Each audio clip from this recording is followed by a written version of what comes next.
HDFC હોય, axis, Kotak Mahindra બધામાં સારી ખરીદદારી છે. આમાંથી કોઈ અત્યારે ચાર્ટ પસંદ આવી રહ્યો છે? ઇન્ડસઇન્ડ બેંકનો મને પસંદ આવી રહ્યો છે. ઇન્ડસઇન્ડ બેંકનો અગર આપણે વીકલી ચાર્ટ જોઈએ તો જે બોલિંજર બેન્ડની મિડલ બેન્ડ છે, છેલ્લા 3 અઠવાડિયેથી લગાતાર એના ઉપર સસ્ટેન થઈ રહ્યું છે. લેવલ અરાઉન્ડ 1500 નું આવે છે. તો અકોર્ડિંગ ટુ મી મને એવું લાગે છે કે ઇન્ડસઇન્ડ બેંકમાં ખરીદારી કરવી 1520 થી 1540 સુધી મળે તો ડેફિનેટલી બાય કરવું. સ્ટોપ લોસ રાખશું 1465 નો અને વ્યૂ જે છે એ 1 થી 1.5 મહિનાનો રહેશે ને ટાર્ગેટ રહેશે 1650 નો.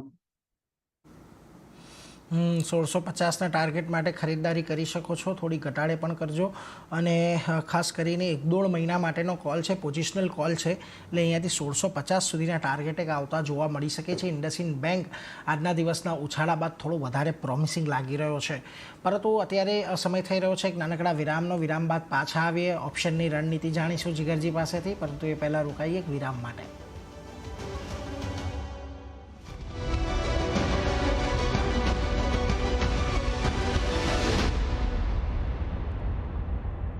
फोन पे गर्व से पेश करता है शेयर मार्केट। 30 जून तक डीमैट अकाउंट खोलें और 31 दिसंबर तक पाएं zero brokerage, FNO and intraday equity delivery wealth basket पर और अकाउंट खोलने का जीरो फी।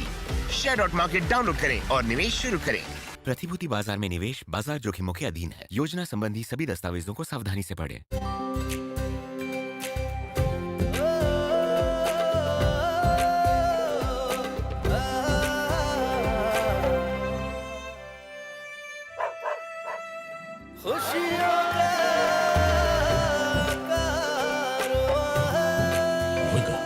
खुशियों का कारवा।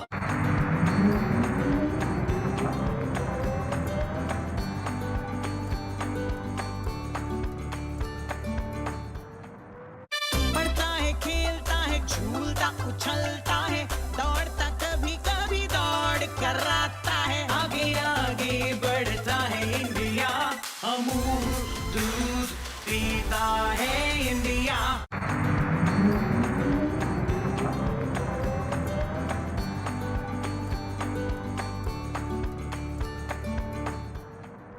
बालकनी सेम है, ड्राइंग रूम भी सेम है, किचन एरिया सेम है।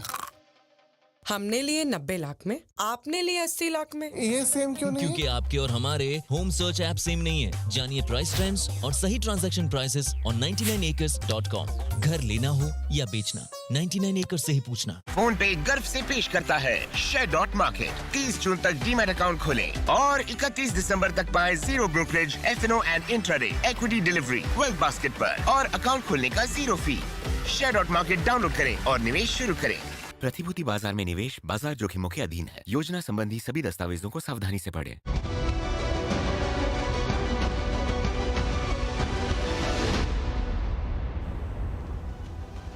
સ્વાગત એક નાનકડા વિરામ બાદ આપનું માર્કેટ લાઈવમાં. હવે સમય થઈ રહ્યો છે આજની ઓપ્શન રણનીતિ જાણવાનો.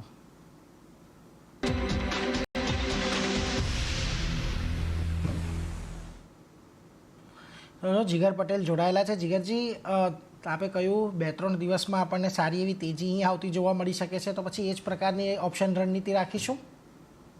આપણે નિફ્ટીની અંદર કોલ બાય કરશું. સ્ટ્રાઇક રહેશે 23,600, બાઇંગ રેન્જ 50 થી 55 રહેશે, સ્ટોપ લોસ 15 નો અને ટાર્ગેટ રાખશું 110 નો.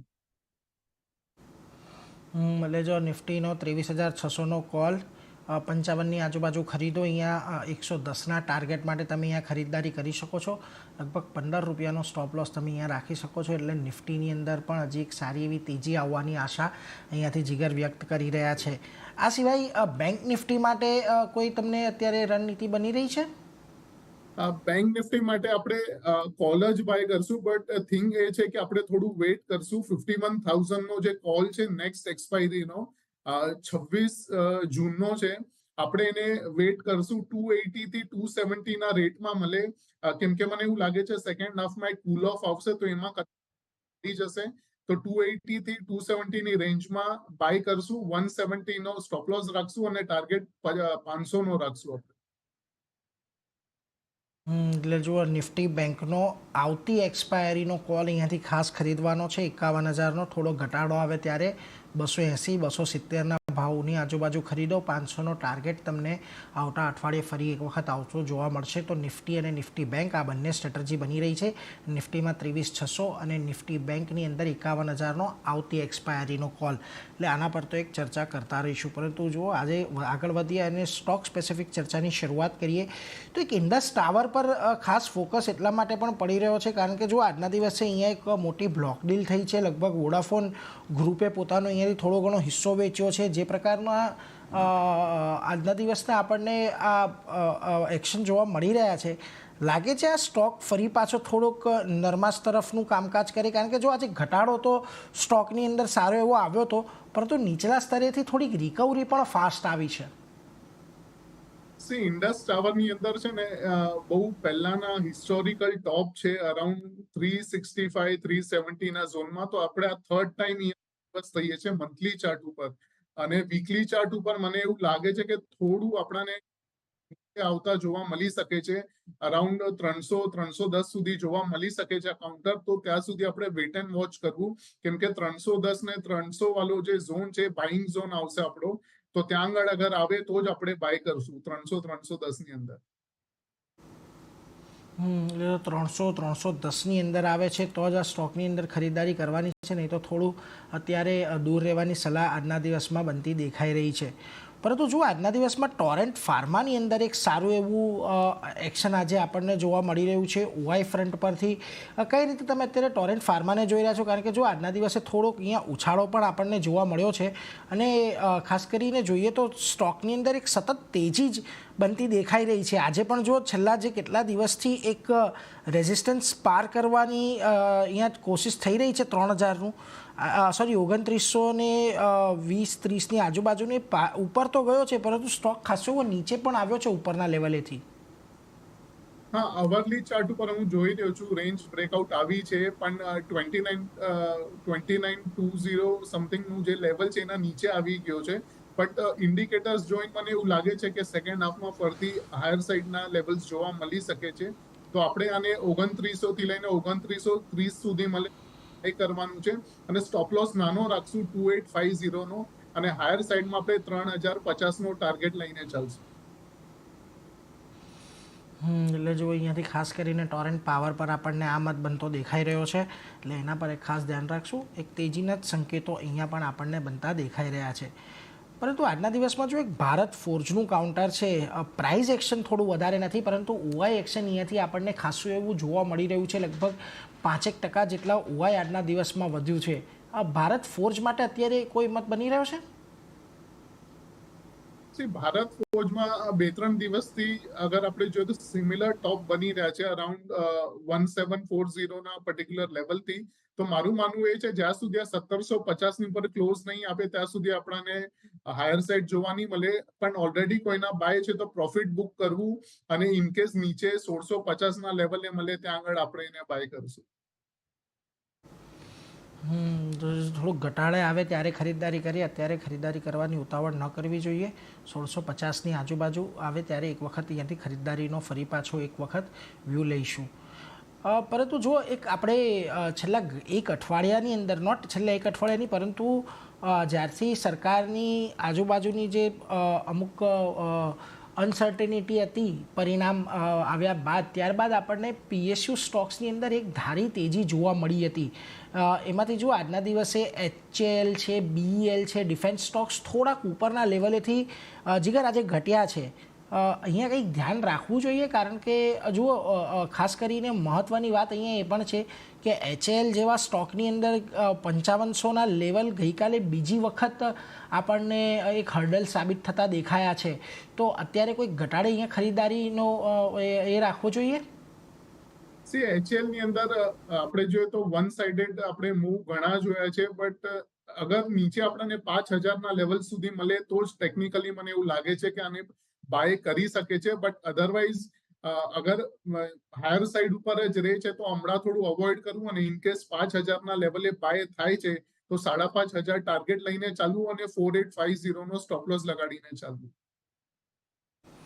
એટલે જો 5,000 પર આવે ત્યારે ખરીદદારી કરો, 4850ના ટાર્ગેટ રાખો. ફરી એક વખત આ સ્ટોક તમને 5500ની નજીક જતો દેખાશે, એટલે અત્યારે તો ખરીદદારીની સલાહ નથી, પરંતુ ઘટાડે એક તમે એ કરી શકો છો. પરંતુ એ સાથે જ અત્યારે સમય થઈ રહ્યો છે એક નાનકડા વિરામનો. વિરામ બાદ પાછા આવીએ અને અન્ય સ્ટોક અને સેક્ટર પર ચર્ચા કરીશું.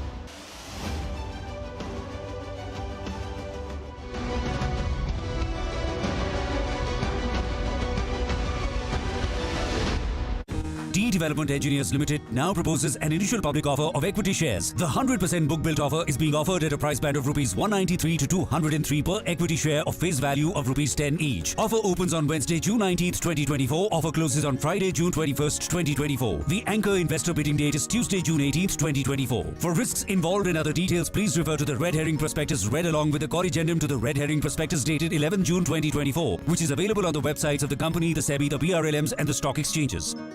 चाबी कहाँ है? ट्रक भी कहाँ है? गई नौकरी। अरे उल्टे रास्ते क्यों लिया? मालिक, कोई ट्रक उठा कर ले गया। ट्रक ले गया? हाँ। अच्छा, फ्लीट एज ऐप से ट्रक की लोकेशन भेजता हूँ, पीछा करो और पकड़ लो। ट्रक का लोकेशन फ्लीट एज ऐप। अरे जाएगा कहाँ उस्ताद? ढाबे पे पूरी खा के आए हैं। हाँ मालिक, दिख गया ट्रक। अरे जल्दी पकड़ो। पकड़ लेंगे। जाएगा कहाँ? पकड़ उसको जल्दी। चल भाग भाग। मालिक, ट्रक कंट्रोल में है। लापरवाही से ऐसे हादसे हो सकते हैं, लेकिन जो फ्लीट एज ऐप का इस्तेमाल बेफिक्र होकर करते हैं, वो अपने ट्रक की लोकेशन कहीं से भी ट्रैक कर सकते हैं। कहीं से भी मतलब कहीं से भी।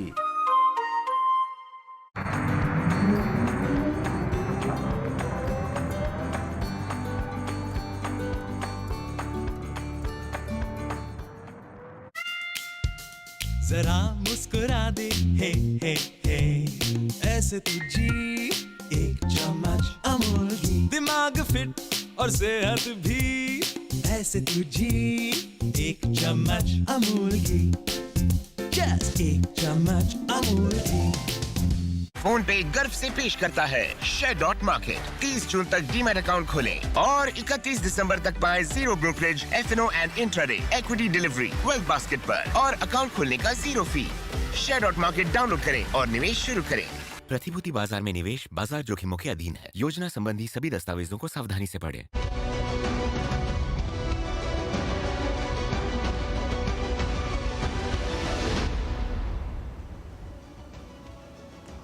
નમસ્કાર, સ્વાગત છે આપનું નાનકડા વિરામ બાદ માર્કેટ લાઈવની અંદર. અત્યારે જો તમારી સ્ક્રીન પર એક બ્રેકિંગ ન્યૂઝ ચાલી રહ્યા છે. જે ઇન્ડસ ટાવરની અંદર આજે આપણને એક મોટી બ્લોક ડીલ જોવા મળી છે. વોડાફોન ગ્રુપ દ્વારા જે હિસ્સો વેચવામાં આવ્યો છે, તો એ શક્યતા છે કે અત્યારે અમને સૂત્રો દ્વારા એવી માહિતી મળી રહી છે કે ભારતી એરટેલ ગ્રુપે આ જે હિસ્સો છે એ ખરીદ્યો છે ઇન્ડસ ટાવરની અંદર. હવે આપણને ખબર છે કે જ્યારે પણ ઇન્ડસ ટાવરના સમાચારો અગાઉ પણ આપણે જોયા હતા, ત્યારે ભારતી એરટેલ ગ્રુપે ચોખ્ખી ના પાડી હતી કે અમે અહીંયાથી કોઈપણ પ્રકારે અમારો હિસ્સો ઘટાડવાના નથી. પરંતુ તેઓ જો એની સામે અત્યારે લગભગ 2.7 કરોડ શેર અહીંયાથી ભારતી એરટેલ ગ્રુપે ખરીદ્યાના સમાચાર છે, એટલે એના પર એક ખાસ ફોકસ રાખતા રહીશું. જો કે આજે માર્કેટ બંધ થયા બાદ આપણને થોડા ક્લિયર જે ડિસ્ક્લોઝર છે કંપની તરફથી એ આવતા જોવા મળશે, એટલે એમાં વધારે સ્પષ્ટતા આવશે. પરંતુ ઇન્ડસમાં વોડાફોન ગ્રુપે આજે સવારે એક મોટો હિસ્સો વેચ્યો હતો, અને હિસ્સો જે વેચ્યો છે એમાંથી એક મોટો ચંક ભારતી એરટેલ ગ્રુપે પણ ખરીદ્યો હોઈ શકે છે, એટલે એના પર એક ખાસ ધ્યાન રાખજો. ઘણા સમયથી ઇન્ડસ ટાવર પણ ખાસા એવા ફોકસમાં છે. જે પ્રકારે વોડાફોનની અંદર થોડું ઘણું રિવાઇવલ થઈ રહ્યું છે, અને ઇન્ડસ ટાવર ગ્રુપે જે પ્રકારે વોડાફોન પાસેથી એક બહુ મોટી રકમ લેવાની છે, એટલે એને લઈને ખાસો એવો ફોકસમાં આ કાઉન્ટર છેલ્લા ઘણા સમયથી છે. એક ભારતી એરટેલ પર તમારો મત લઈ લઈએ, કારણ કે જો આપણે ઇન્ડસ ટાવર પર તો વાત કરી, ભારતી એરટેલમાં પણ આપણે જોઈએ છીએ આજે થોડોક ઘટાડો આવતો જોવા મળ્યો છે. આ સ્ટોક પણ લગભગ છેલ્લા 5-7 દિવસથી એક નાની રેન્જની અંદર કન્સોલિડેટ કરી રહ્યો છે. અહીંયા કોઈ મત અત્યારે બની રહ્યો છે જીગર? તો મને આમાં પણ એક નાનું કરેક્શન એક્સપેક્ટેડ છે. અરાઉન્ડ લેવલ્સ મને લાગે છે 1385 સુધી આપણને કરેક્શન જોવા મળી શકે છે 1-2 દિવસની અંદર. તો અગર ત્યાં આગળ આવે તો એ પ્રીવિયસ સપોર્ટ રહેશે 1385 નો, તો ત્યાં આગળ આપણે એને બાય કરી શકીએ છીએ. એટલે જો 1385 આ લેવલ પર આવે છે ભારતી એરટેલ, તો ત્યાં ખરીદદારી કરી શકો છો. અત્યારે થોડુંક નાનું એવું કરેક્શન આ સ્ટોકમાં આવે એવી અત્યારે શક્યતા લાગી રહી છે. પરંતુ જીગરજી, એ સાથે જ આજે કયા સ્ટોક્સ તમારા ખાસ ફોકસમાં રાખશો ટ્રેડિંગ માટે? ટ્રેડિંગ માટે તો ઓલરેડી મારો ઇન્ડસ બેંક હતો જ. ઇન્ડસ બેંક આપણે ડિસ્કસ કર્યો, પણ બીજો જે છે એ કેશ કાઉન્ટરનો છે, એ છે ક્લીન સાયન્સ છે. ક્લીન સાયન્સ મને અહીંયા મોટા ટાઈમ ફ્રેમ ઉપર બોટમ આઉટ લાગે છે. અરાઉન્ડ 27 માર્ચ 2023 થી લઈને અત્યાર સુધી ટીલ ડેટ જે લેવલ્સ હતા એના 1275 થી 1300 સુધીના, એમાં અરાઉન્ડ 4 થી 5 બોટમ બની છે અને હર વખતે આ બોટમ મેન્ટેન રહી છે. અને પડેથી એવું લાગે છે કે અહીંયા આપણાને એક નીચેથી વોલ્યુમ સાથે સારી એવી બાઇંગ જોવા મળે છે. તો ક્લીન સાયન્સ આપણે બાય કરશું 1350 થી લઈને 1400 સુધી મળે તો પણ બાય કરવાનું છે. વ્યૂ 1.5 થી 2 મહિના રહેશે અને ટાર્ગેટ આપણે 1550 નો રાખશું અને સ્ટોપ લોસ લગાડશું 1300 ના નીચે, અરાઉન્ડ 1290 ના નીચે આપણે એક સ્ટોપ લોસ લગાડશું અને અરાઉન્ડ 1550 નો એક ટાર્ગેટ લઈને ચાલશું. તો વ્યૂ થોડું મોટું છે, પણ આ કન્ફર્મ આપણને બોટમ આઉટ સ્ટ્રક્ચર છે. તો લોંગ ટર્મ ઇન્વેસ્ટર્સ જે છે અહીંયા ડેફિનેટલી એડ કરી શકે છે. એટલે જો ક્લીન સાયન્સ એક કેશ કાઉન્ટર આજે ખાસ ફોકસમાં છે 1550ના ટાર્ગેટ માટે. 1290નો એક સ્ટોપ લોસ રાખો. અત્યારે 1396ની આજુબાજુ ચાલે છે. થોડો હજી પણ ઘટાડે મળે તો તમે ચોક્કસથી એને અક્યુમ્યુલેટ કરજો. અહીંયા 1550ના ટાર્ગેટ આવતા જોવા મળી શકે છે. અને બીજો ઇન્ડ બેંક જે આપણે પહેલાં જ ડિસ્કસ કરી લીધો છે, એ સ્ટોકમાં પણ તમે અહીંયાથી ખરીદદારી કરીને